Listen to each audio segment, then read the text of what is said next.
Consider a simple RC circuit as shown in figure 1.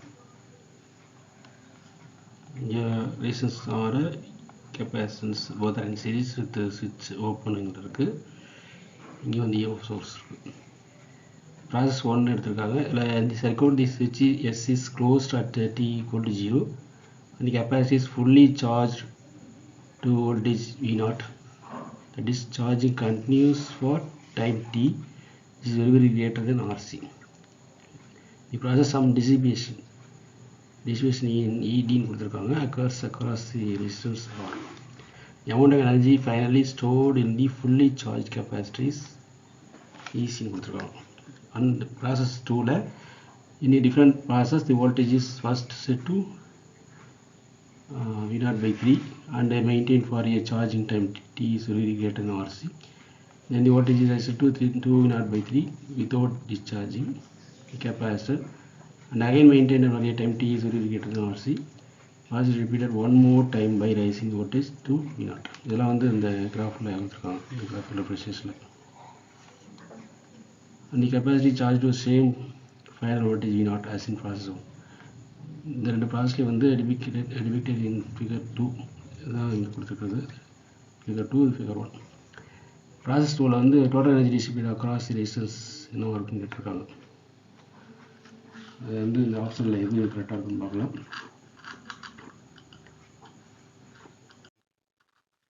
So இந்த சுவிட்ச் ஓப்பனில் இருக்குது. இங்கே RSS ஆர் கெப்பாசிட்டி இது இந்த கொடுத்துருக்க அப்படியே எடுத்துருக்கோம். ஃபிகர் 1 ஃபிகர் 2ல் தான் நம்ம அந்த லெந்து கால்குலேஷன் எடுக்க போகிறோம். இப்போ விஐங்கிறது வந்து இனிஷியல் வோல்டேஜ், விஎஃப்ங்கிறது final voltage, that is EMF initially final voltage இந்த ப்ராசஸில் initial voltage VI, final voltage VF. Energy dissipate நமக்கு தெரியும் அப்படின்னா உங்களுக்கு work done the battery minus change in internal energy, that is இந்த potential energy, change in potential energy. இது பார்த்தோன்னா உங்களுக்கு வந்து இந்த செக்ஷன் வந்துன்னா உங்களுக்கு W இந்த பேட்டரி இந்த செக்ஷன் இந்த டேர்ம் வந்துன்னா உங்களுக்கு Qக்கு பேராக போட்டிருக்கும். இது வந்து potential difference. Q is equal to C into potential difference VF minus VI. Potential difference is VF minus VI. So இங்கே என்ன கிடைக்கும் உங்களுக்கு டோட்டல் அந்த செக்ஷன் மட்டும் இது 2 டைம்ஸ் வரதில் ரெண்டு மல்டிப்ளேஸில் இருக்குது. So VF minus VI whole square இந்த செக்ஷன்.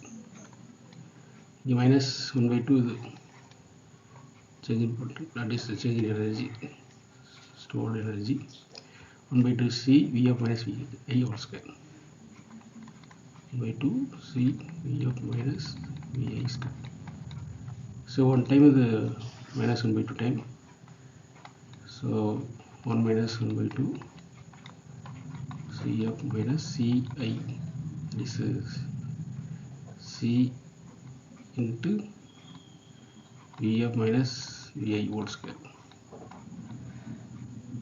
So 1 minus 1/2 தான் என்னது உங்களுக்கு 1/2. ஸோ அதான் அந்த டைம் வந்துருக்கு 1/2 into C into VF minus VI whole square. So total dissipated என்னன்னா அந்த 1/2 C VF minus VI square தான்.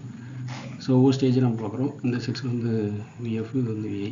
எப்படின்னா பாருங்கள், இங்கே வந்து VI வந்து இங்கே என்னது 0லேருந்து உங்களுக்கு V0/3 இது VF, V0ங்கிறது வந்து VI ஸ்கொயர் ப்ளஸ் அடுத்த ஸ்டேஜில் வந்து இங்கே என்னென்னா உங்களுக்கு இனிஷியல் வந்து என்னது V0/3, ஃபைனல் வந்து 2V0/3. ஸோ VF பதிலாக 2V0/3 போட்டிருக்கோம், VI பதிலாக V0/3 போட்டிருக்கோம். அடுத்து இங்கே இனிஷியல் வந்து என்னது உங்களுக்கு 2V0/3 இது வந்து VI கிடைக்கும், VF வந்து V0 இருக்கும். So VF minus VI whole square VF வந்து V0 minus VIங்கிறது 2V0/3. So 1/2 C இங்கே என்ன வரும் V0/3 whole square ப்ளஸ் இங்கே 2V0 இங்கே மைனஸ் V0/3 2V0/3 அங்கே V0/3 whole square ப்ளஸ் இங்கே எல்சிஎம் எடுத்தோம்னா 3V0 minus 2V0/3. ஸோ இங்கே என்னது V0/3 whole square. So 1/2 into 3 times C into 3 times V0/3 whole square. அப்போ 3V0 square by 9 வரும். இந்த 1 time 3 times ஸோ இங்கே 1/2 இருக்குது ஏற்கனவே. ஸோ 1/2 கீழே 3 டினாமினேட்டர் 2 3 இருக்கலாம். 1/2 கீழே டினாமினேட்டர் 2 × 3 னா 6 c02. So 1/6 c02. So this is the answer for the given question. Thanks for watching. Keep watching our friends.